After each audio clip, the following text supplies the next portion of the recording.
knocking me down, but my heart keeps beating. Like going out, but I won't stop dreaming. I know a brighter day will come. I believe it, yes I believe it. I can see, yes I can see it. Though I'm not there yet, I lift up my head. I believe it, yes I believe it. I can see, yes I can see it.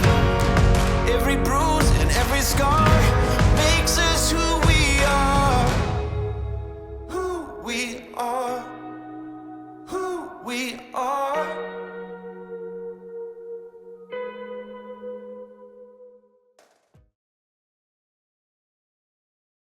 UConn women's basketball looks to get back to its winning ways as the Huskies take on Ball State. In 39 years of Gino Auriemma teams at UConn, we have a first tonight. No Gino player for UConn has ever had to face off against a sister on the opposing team, the Mule sisters, Nika and her sister Hannah. When we found out that Nika's sister was going to Ball State, it was fortuitous, I would say, that we knew the athletic director at Ball State, Beth Getz, who used to work here. So we made a phone call and explained what the situation was, and said we'd love for you guys to come out. I don't remember when I found out this game was scheduled, to be honest, but I knew something was cooking, I think, my junior year, because I was talking to the coaching staff, and they kind of mentioned it, and I was, we were just making a joke about it at the time. I didn't think it was going to actually happen. I never in a million years would have thought this would have ever happened, but we started joking about it a little too often, and then I feel like, it kind of made its way into reality, I guess. I think this game was super important to Nika. Not only was she able to reconnect and actually play in an NCAA game against her sister, but also bring her family up to Storrs, Connecticut, and have them come into her home that's been her home for the past 4 years now. But this feel-good headline, Meg, you think comes at a real good time for this squad. It really does, because they lost 3 games for the first time before Christmas. I mean, when's the last time that happened? The expectations are high, the pressure is immense, and they're feeling the fact that they are not what this program has become accustomed to. We probably spent like the first part of November, trying to find ourselves. We were really struggling, trying to find a lineup that worked, trying to make sure our rotation made sense, and we weren't having much success, to be honest with you. So we played a team that we matched up with really, really well. Well, a small lineup for UConn, and that's okay. Ball State, not a tall lineup either. Ashlyn Shade for 3. Ball falls quickly to Alex Richard on a deflection. She gets the Cardinals bucket. Yeah, right place at the right time. And a foul. I think it was Paige Bueckers that got her. 1 minute and 19 seconds into the ball game, and Bueckers has her second. Mule deflected the ball, but it fell to Richard. She kicks it out to Maddie Bischoff, who drains the bucket. So the pressure again for Ball State. What a pass. Great find from KK Arnold. So a 9-all game here. A little shy of 3 minutes in. Quite a pace, right? Up and down. A lot of pressure from both teams. How long does UConn want to do that? Well, they like to play fast, and we wanted to play fast. They did a bunch of crazy stuff, full court. We kind of like to play that way. It can get chaotic at times. It didn't look great all the time, but it kind of set a tone for how we want to play. Full court pressure is something that we were used to seeing at that time, and I think that we handled it well. It was a game of possessions in the beginning, but once we got our transition going, we were out to the races and we were able to get more control of the game. Huskies will hold to the final shot as we're down to about 6 seconds to go in this quarter. Here's Shade, why not? No. Edwards gets it up in time! And the exclamation point on a 37-point opening quarter for UConn. Right back around. Got right it. here, right now. She got hammered. Kicks the shot to go. Right back around. Confidence on Can't his slow skin. us down. Till the sun goes out, bring it right back around. Time to show the people what it's all about. From the rooftop, I'ma yell it out. Ooh, once you go and get the crew, everybody coming through. You know what we came to do. Don't act like you never knew. Good things coming threes, but I still do the deuce. Right back around. Oh, what a nice pass. pass. And the final buzzer sounds. On a night at Gamble when the stars of the show were the Mule family, the Huskies put 5 into double figures. And how about that moment? I'm so proud of her. I feel like she played one of her best games. She was confident, she was courageous, and she killed it. She had an amazing game. You didn't really see all the feels until after the game, and when we came back on the court and I got to see Nika's family since seeing them in Europe, it was just wholesome, and I just loved it. Hugging, crying, a lot of emotions going around. You can never prepare yourself enough for, the amount of emotions and just the love that me and my family felt from the people. I mean, my parents talked to me after the game telling me so many people came up to us and it just felt surreal. It felt unreal for them. Fortunately, we were able to put it together and I think it went off great. Both kids had a fabulous time. The parents really enjoyed it. So I think it was a win-win for everybody. Came on the year talking about this team could use a feel-good night. They got one. The final game of this triple-header, number 17 UConn taking on number 24 North Carolina. To understand the Huskies, you've got to understand what's happening to them from an injury perspective. It has been wild. They are down 4 key players right now, and Ayanna Patterson, they just announced this week, will probably be out for the entire season. It was just another hit that kind of keeps coming. It kind of put us in a place where it's solidified, okay, here's who we have.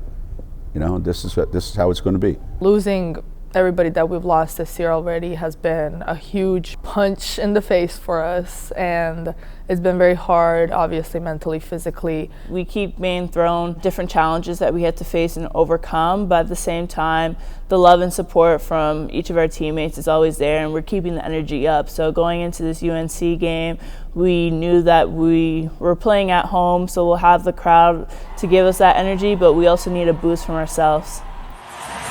Connecticut, 37-1 all-time in this building. The only loss a couple of seasons ago to Louisville as Edwards tips it back. The first quarter against UNC, I feel like we came out pretty well. Bueckers slides it in, plus the foul. Shade connects on a 3. Clock is turned off. Kelly taken away. Mule got to it. Edwards racing to the cup. That'll do it for the first quarter. And then they came out and they had a really good second quarter. Donarski catch fire and hit on it. You don't want to leave Lexi Donarski because she is North Carolina's best 3-point shooter. Usby through the traffic and Connecticut needs a timeout. UNC, its first lead since it was 6-5. And that'll do it for the first half. UConn and UNC tied at 36. I remember going into halftime and coach talking to us, especially the 3 seniors like me, Nika, and Paige, saying that we really need to be more accountable of, taking control of the team and setting a better standard for the rest of the team. And I think that coming out into the third quarter, we kind of came with a light under us and fire under us and really set the tone. Paige Bueckers, her 1,000th career point on a running layup to open the second half. Here's Arnold. She got it on a 3. Connecticut certainly with a different intensity and defensive energy to start the first 2 minutes here of the third quarter. Oh, Paige Bueckers, another ferocious rejection. Gino Emma said it's not just about her on the offensive end, but on the defensive end as well. Mule shovels it out. Bueckers connects. Yes, Ryan, she certainly looks like the player of the year we saw as a freshman. Edwards can't pop it in. Griffin does, plus the foul. Edwards, deep catch, holds it high, bakes it in. 4th 3 of the day for Nika Mühl, and that was a huge one. And that will do it. Connecticut handles North Carolina. Well, Paige, an incredible day for you today. You tied the fastest to get to 1,000 points with Maya Moore. What does that mean to you, the kind of legendary UConn star? Yeah, I mean, Maya's one of the GOATs, so to be in that space, it's just amazing. It's just a testament to all that my teammates have done for me, all that my coaches have done for me. I'm just a product of what they do for me. So extremely grateful, and it's an honor to be next to her. Live from the XL Center, we welcome you to UConn women's basketball this afternoon as the 17th ranked Huskies at 6-3 take on the 18th ranked Louisville Cardinals, who have won 6 in a row, and they come in with a record of 10-1. There was a point in time where I think we had played maybe 8 or 9 games, and 7 of them were all ranked teams. You know, in Louisville, they posed a different kind of challenge than a lot of other teams. Their quickness, their size, their pressure. They were a tremendous rebounding team, tremendous offensive rebounding team. So that was one of our points of emphasis, you know. And we ended up out-rebounding them, and we ended up going to the free throw line more than them. The practice leading up to this game, the coach was putting a lot of pressure on us to rebound down. We had 3 people going to the rim and 2 safeties, so that type of emphasis in practice carried on into the game.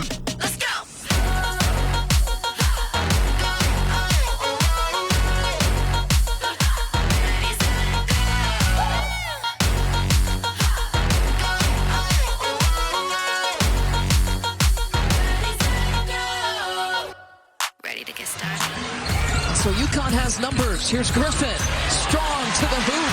I love what Aubrey Griffin can give this team off the bench. She's a player who can get to the rim, who's active on both ends of the floor, can be a spark. Coming off the bench, I think my role is just to have the energy and just do what my teammates need me to do during that time, and just whatever we need, just help provide it and just do what I'm good at.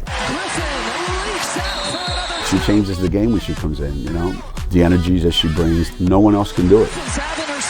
I hope like my teammates can feed off of my energy and I can make them better and just be the spark.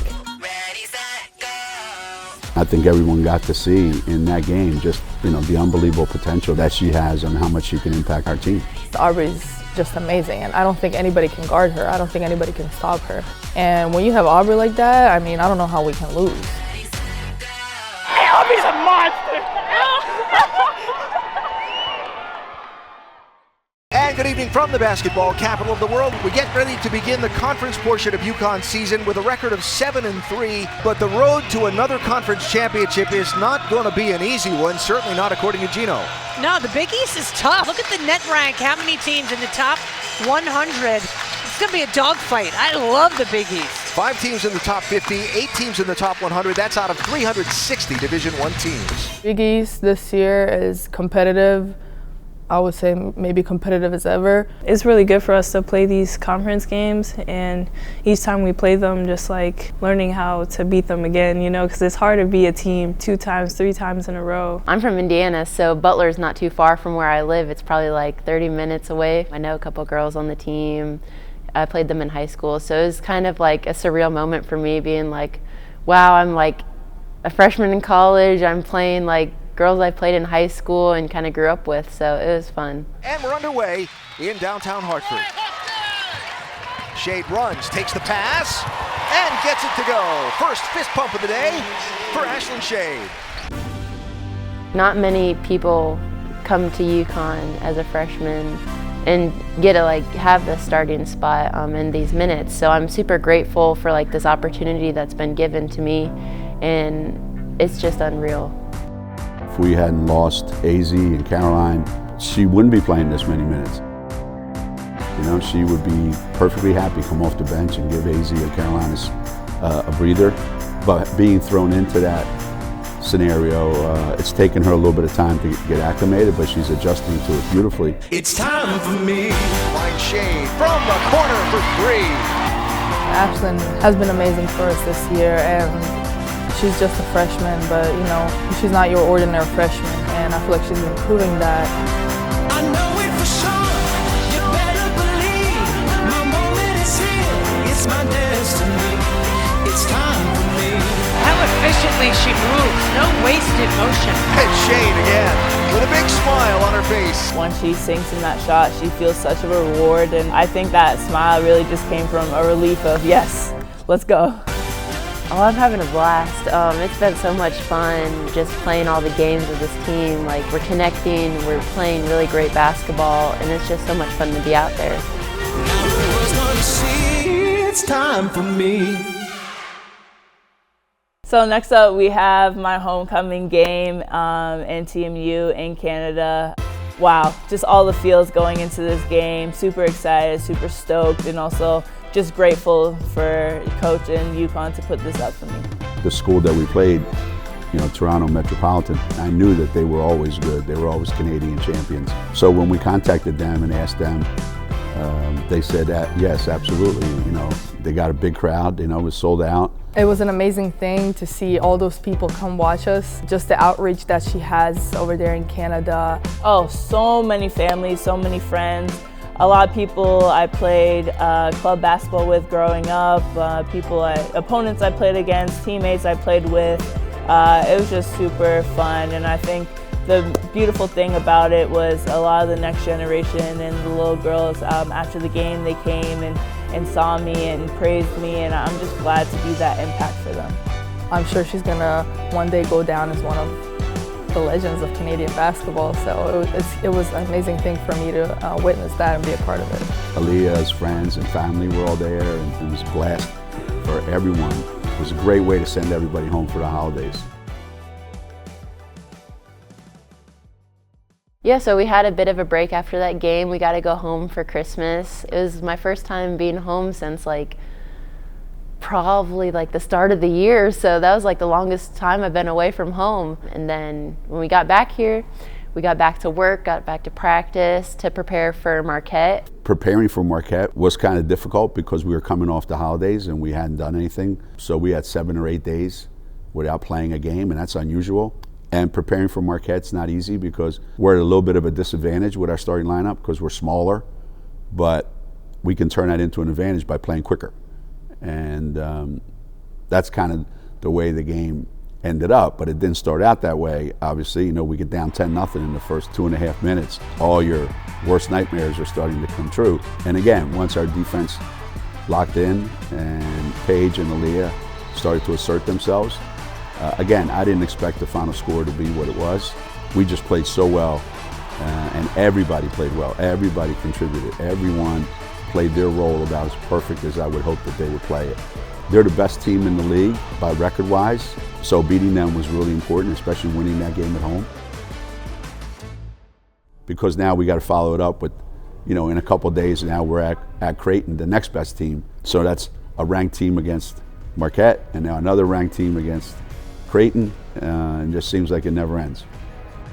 We've dealt with so many injuries, not even this year, but in years past as well. But I think with each challenge that we're faced with and adversity that we're faced with, we get stronger as a team. You can't control or you can't prevent some of the things that have happened, but you certainly can control what your reaction to it is and how you want to go forward. And we've been dealing with this now, the unfortunate stuff, for the last couple of years, and our team always finds a way to bounce back, always finds a way to overcome it.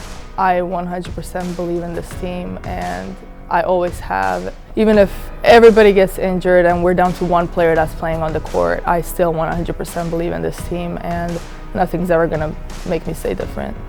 Every bruise and every scar makes us who we are.